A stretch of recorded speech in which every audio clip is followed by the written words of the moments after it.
বলছি এটাই কি আপনার বাড়ি নাকি? হ্যাঁ স্যার, এটাই আমার বাড়ি। আর বলছেন কেন স্যার? বর্ষার দিনে এগুলো সব ভেঙে ভেঙে পড়ে, তো দেখতে পাচ্ছেন সব ভেঙে ভেঙে পড়ে।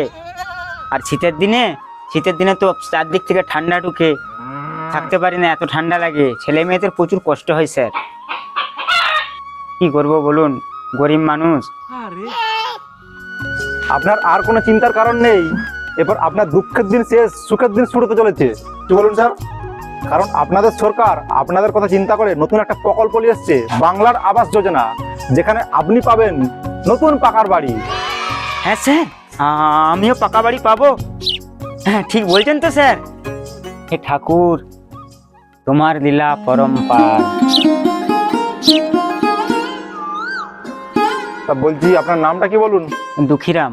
ও আচ্ছা, দুঃখীরাম। হ্যাঁ স্যার দেখুন তো দুঃখীরাম নামটা লিস্টে আছে কিনা, দেখুন দেখুন। হ্যাঁ স্যার আছে, আছে? হ্যাঁ দুঃখীরাম আছে। এই তো আপনার নাম আছে। আসুন, আপনার একটা ছবি তুলতে আসুন, এই জায়গাটা দাঁড়ান। একটু হাসুন হাসুন। কি হ্যাঁ হয়ে গেছে, যান ছবিটা করে দিন যান। বলছি স্যার, হ্যাঁ আমি তো পড়াশোনা জানি না, আমি টিপসই দেবো। ঠিক আছে, তাই দিবেন যান। হ্যাঁ। টিপ ছবিটা নিয়ে নিন তো। দিন এখানে দিন, দিন এখানে দিন। ব্যাস। আপনার টিপ সব আমরা নিয়ে নিলাম। আমরা এখন আসছি, মোটামুটি কিছুদিন পর করে আমরা আবার আসবো ভেরিফিকেশন করতে একবার। তারপরে আপনি আপনার টাকাটা পাবেন, ঠিক আছে? ঘরের। ঠিক আছে স্যার, ঠিক আছে, ঠিক ঠিক আছে। আছে, আসছি। হ্যাঁ? ভালো থাকবেন তখন। ঠিক আছে।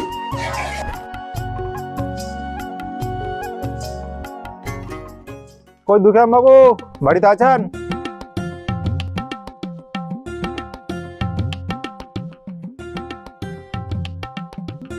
ও আসুন আসুন আসুন। ও স্যার আপনারা? দুঃখীরাম বাবু, বলছি আপনার তো লিস্টে নামটা বেরিয়েছিল বাড়ির, তো এখন আমরা ভেরিফিকেশন করতে এসেছি। তো আপনি কোন জায়গায় বাড়িটা করবেন, জায়গাটা দেখাবে, চলুন। তো চলুন স্যার, চলুন। আর দুঃখীরাম বাবু বলছি, এটা এই বাড়িটা কার, কে করলো? এই বাড়িটা পাশের বাড়ি একজন করেছে। ও আচ্ছা আচ্ছা, তো আসুন আসুন। আসুন স্যার, আসুন আসুন, আস্তে করে আসবেন স্যার। এই বাড়িটা কার, কে করেছে? হ্যাঁ, এই বাড়িটা কে করেছে? এটা আমারই ঘর স্যার, এটা অনেক কষ্ট করে করেছি। ও আপনি বাড়ি করে নিয়েছেন? স্যার লিস্ট থেকে নামটা কেটে দিন, বাড়ি তো করে নিয়েছে ও। না স্যার, কি বলছেন? না স্যার, ওরকম করবেন না। তালিকা থেকে নামটা বাতিল করবেন না, আমি একদম মারা যাবো স্যার। দেখুন, আমাদের সামনে হাত জড়া করে কাকতি মিনতি করে কোনো লাভ নেই। আপনার সরকার থেকে ওরকম মতন কোনো স্কিমই নেই। সরকার থেকে তাদেরকে বাড়ি দেয় যাদের বাড়ি নেই, আর আপনি তো অলরেডি বাড়িটা করেই ফেলেছেন। আপনার তো বাড়ি ভালোই উঠে গেছে দেখতে পাচ্ছি, আজ বাড়ি পাবেন না আপনি। আমি একদম মারা যাবো স্যার। আপনি ঘর করেছেন কেন? কি এমন তাড়াহুড়ো করে গেল আবার যে আপনি ঘর করে নিয়েছেন? একটু অপেক্ষা করতে পারেননি? আপনাকে তো বলে গেছিলাম আমরা যে আসবো, আপনি ঘর পাবেন। মানে উল্লঙ্ঘিত তো কাটবি তাই ঘরটা করে নিয়েছেন কেন? না স্যার, এই বর্ষার সময় বাড়িটা অর্ধেকটা ভেঙে পড়ে গেল, আমার মেয়ে চাপা পড়ে যেত। তাই কি করব, কোনো রকম ভাবে ধার দেনা করে জমি বিক্রি করে এইটুকু ঘর দাঁড় করেছি। এখনো পুরোটা এখনো ছাদ দিতে পারিনি।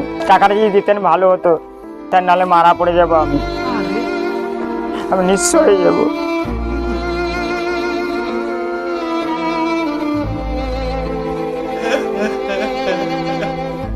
ঠিক আছে, আপনি যখন এত অনুনয় বিনয় করে বলছেন, ঠিক আছে, আমরা দুজন মিলে একটু ডিসকাস করে দেখছি কি করতে পারি আপনার বিষয়টা। ঠিক আছে, দাঁড়ান দাঁড়ান।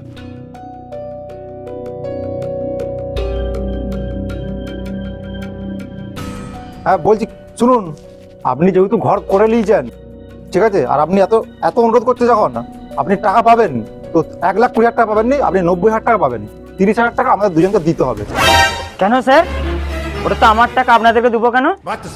ও আমার তো এই দেখানো হচ্ছে। হ্যাঁ, আমার ভুল হয়ে গেছে স্যার, পাঠারুন, আপনি পাঠারুন। আমার বলাটা উচিত হয়নি। টাকাটা আপনাকে পাই দিতেই হবে আপনাদেরকে, নাহলে আমি মারা পড়ে যাবো, আমি বাড়িটা কমপ্লিট করতে পারবো না। পাঠারুন। দেখছি আপনি কিভাবে ঘরটা পান, তারপরে দেখছি আপনি কিভাবে ঘরটা পান তারপরে। হে ভগবান, কি পাপ করে এই ঘরটা আমি শুরু করেছিলি। এর থেকে যদি আমি মাটির ঘরে চাপা পড়ে মরে যেত, এর থেকে অনেক ভালো হতো। তবু তো এত দেনার দায়ী আমাকে হতে হচ্ছে।